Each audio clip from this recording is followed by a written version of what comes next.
Assalamualaikum warahmatullahi wabarakatuh. Kembali lagi bersama saya Yusef Abdul Aziz, kelas PAI 2D, mahasiswa Institut Agama Islam Cipasung. Dalam video kali ini saya akan menjelaskan materi untuk kelas 10, yang mana materinya mengenai tentang meneladani perjuangan dakwah Rasulullah SAW periode Madinah.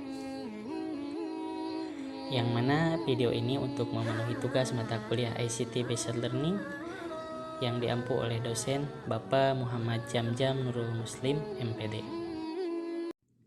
Langsung saja ke materi yang pertama, yaitu pengertian dakwah.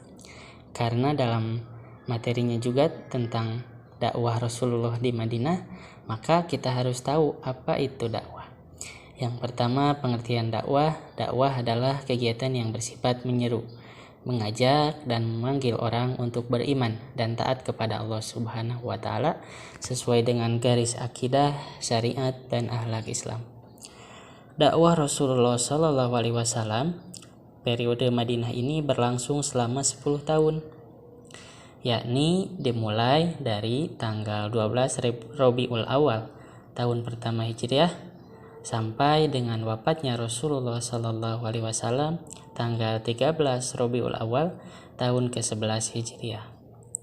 Sebelum Islam datang ke kota Madinah, negara Madinah ini disebut dengan nama Yasrib, yang mana penduduk aslinya yaitu suku Aus dan suku Hajraj, dan ada sebagian pula orang Yahudi yang juga tinggal menetap di sana.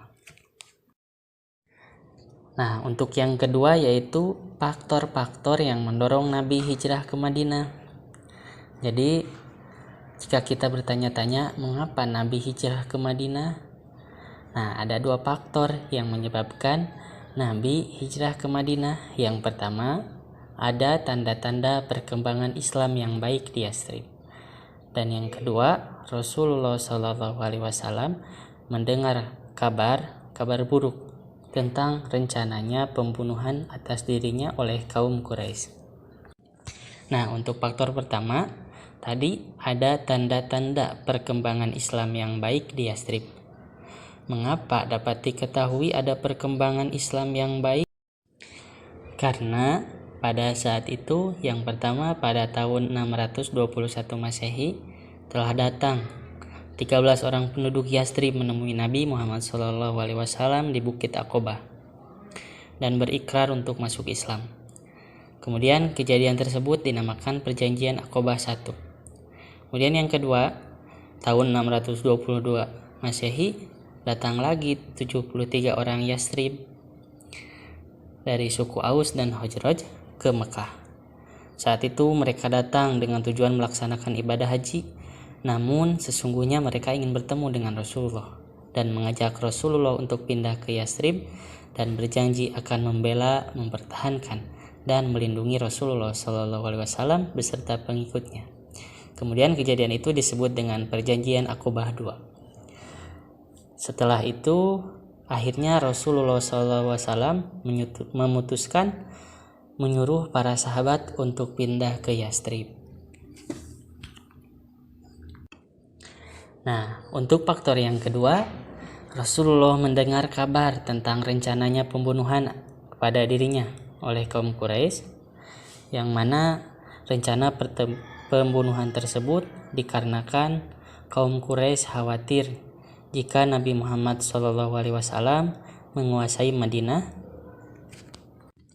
dan rencana pembunuhan itu dilakukan oleh semua suku, di mana setiap suku diwakili oleh seorang pemudanya yang terkuat. Kemudian materi ketiga, strategi dan substansi dakwah Rasulullah SAW periode Madinah. Apa strategi dan substansi dakwah Rasulullah saat tiba di Madinah?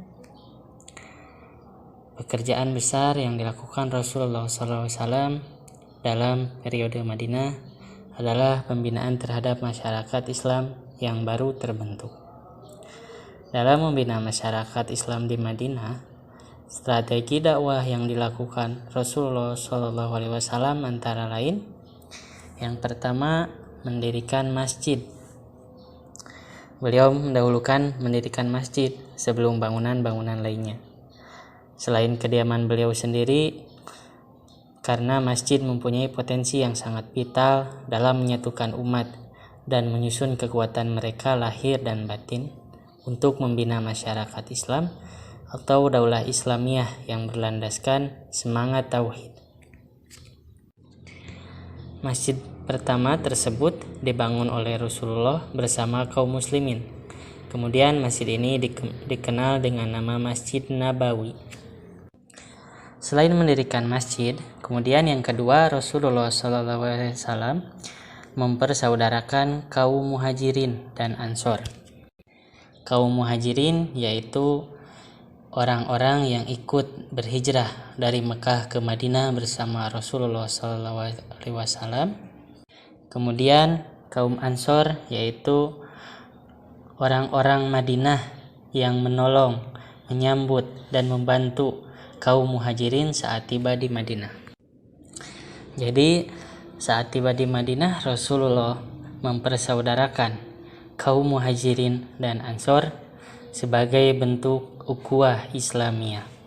Sebagai contohnya, Rasulullah mempersaudarakan Abu Bakar dengan Haris bin Zaid, Ja'far bin Abi Thalib dengan Mu'adz bin Jabal, Umar bin Khattab dengan Itbah bin Malik, begitu seterusnya, dan seterusnya.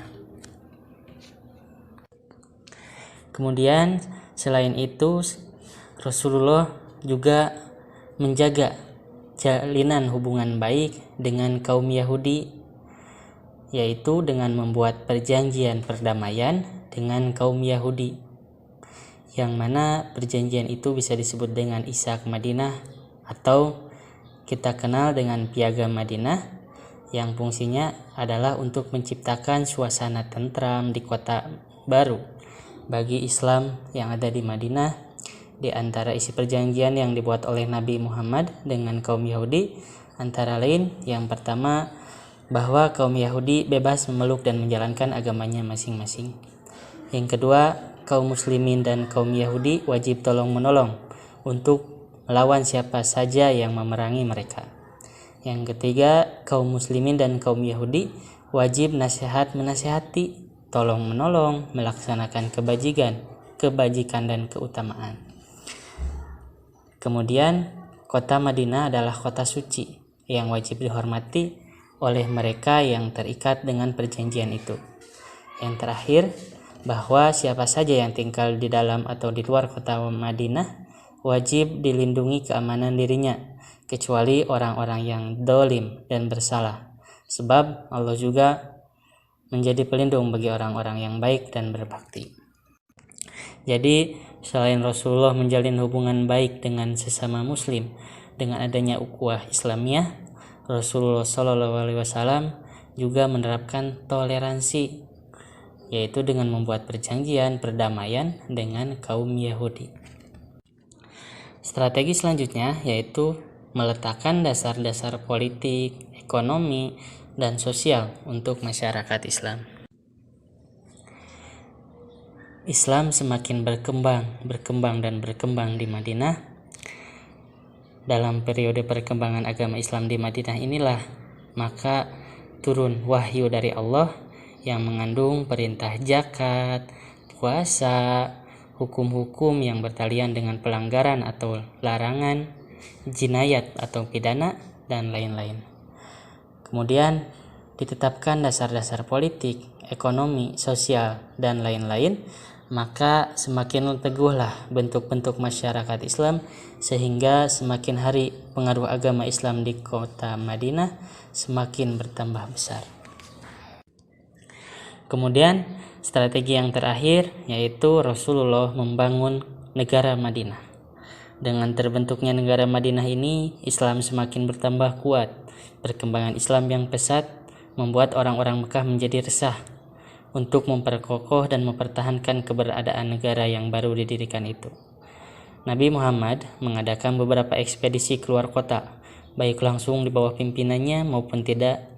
Hamzah bin Abdul Muthalib membawa 30 orang berpatroli ke pesisir Laut Merah. Ubaidillah bin Haris membawa 68 orang menuju Wadi Rabi'ah. Sa'ad bin Abi Waqqas ke Hijaz dengan 8 orang muhajirin.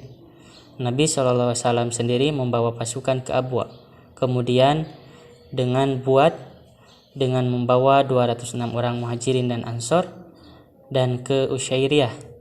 Ekspedisi tersebut sengaja digerakkan Nabi sebagai aksi-aksi siaga dan melatih kemampuan calon pasukan yang memang mutlak diperlukan untuk melindungi dan mempertahankan negara yang baru dibentuk. Itulah strategi yang dilakukan Nabi ketika tiba di Madinah: mendirikan masjid, menegakkan ukhuwah Islamiyah, toleransi antara umat muslim dengan kaum Yahudi, meletakkan dasar-dasar politik, ekonomi dan sosial untuk masyarakat Islam, dan yang terakhir mendirikan negara Madinah. Dengan 5 strategi tersebut, maka Islam di Madinah semakin berkembang, bertambah besar dan semakin maju.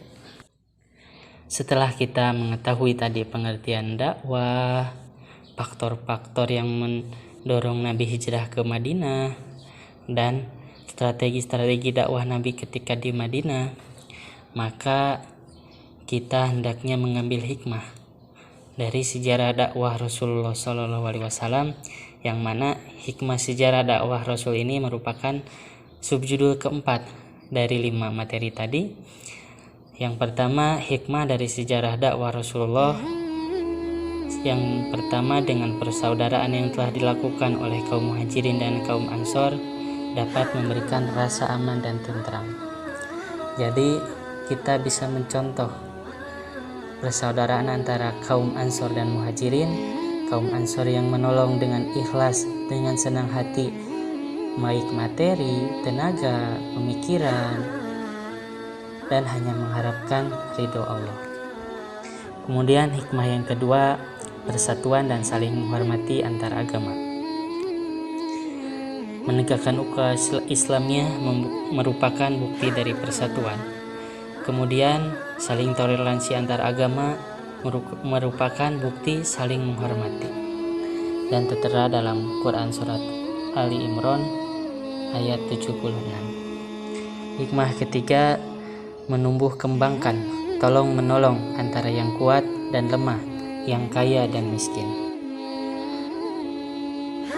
Menolongnya kaum Ansor terhadap kaum Muhajirin merupakan bukti dari hikmah yang ketiga, yaitu menumbuh kembangkan tolong menolong antara yang kuat dan lemah, yang kaya dan miskin. Hikmah keempat, memahami bahwa umat Islam harus berpegang menurut aturan Allah Subhanahu wa taala, memahami dan menyadari bahwa kita wajib agar menjalin hubungan dengan Allah Subhanahu wa taala dan antara manusia dengan manusia. Jadi selain kita mementingkan hablum minallah, kita juga harus mementingkan hablum minanas. Antara hablum minallah dan hablum minanas harus kita seimbangkan. Hikmah yang kelima, kita mendapatkan warisan yang sangat menentukan keselamatan kita baik di dunia maupun di akhirat.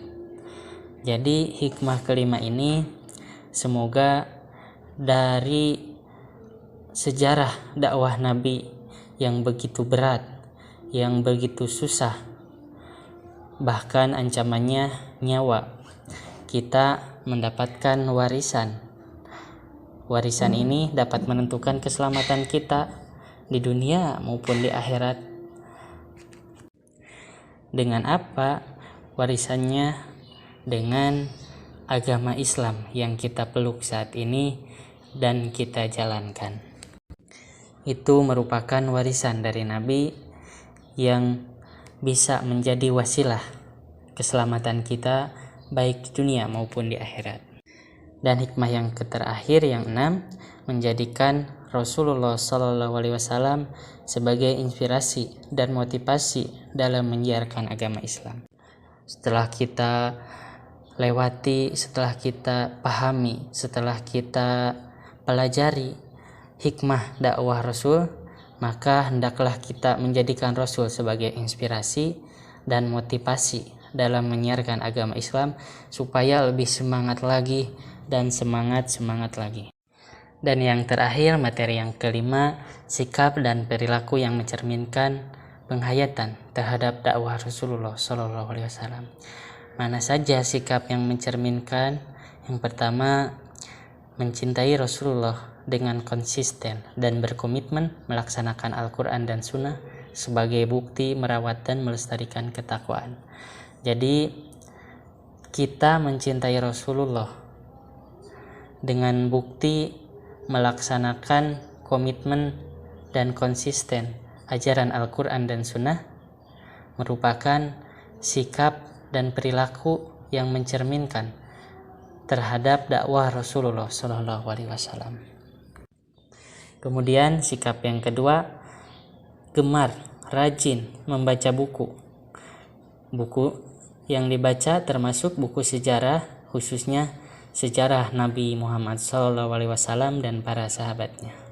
Kemudian sikap yang ketiga, memelihara silaturahmi dan rukun sesama manusia, khususnya sesama manusia yang melaksanakan rukun Islam. Misalkan dengan adanya ukhuwah Islamiyah, bersaudara sesama muslim. Dan yang keempat, senantiasa berjihad di jalan Allah Subhanahu wa taala dengan mengikuti petunjuk Al-Qur'an, bersikap sabar dan tidak merusak.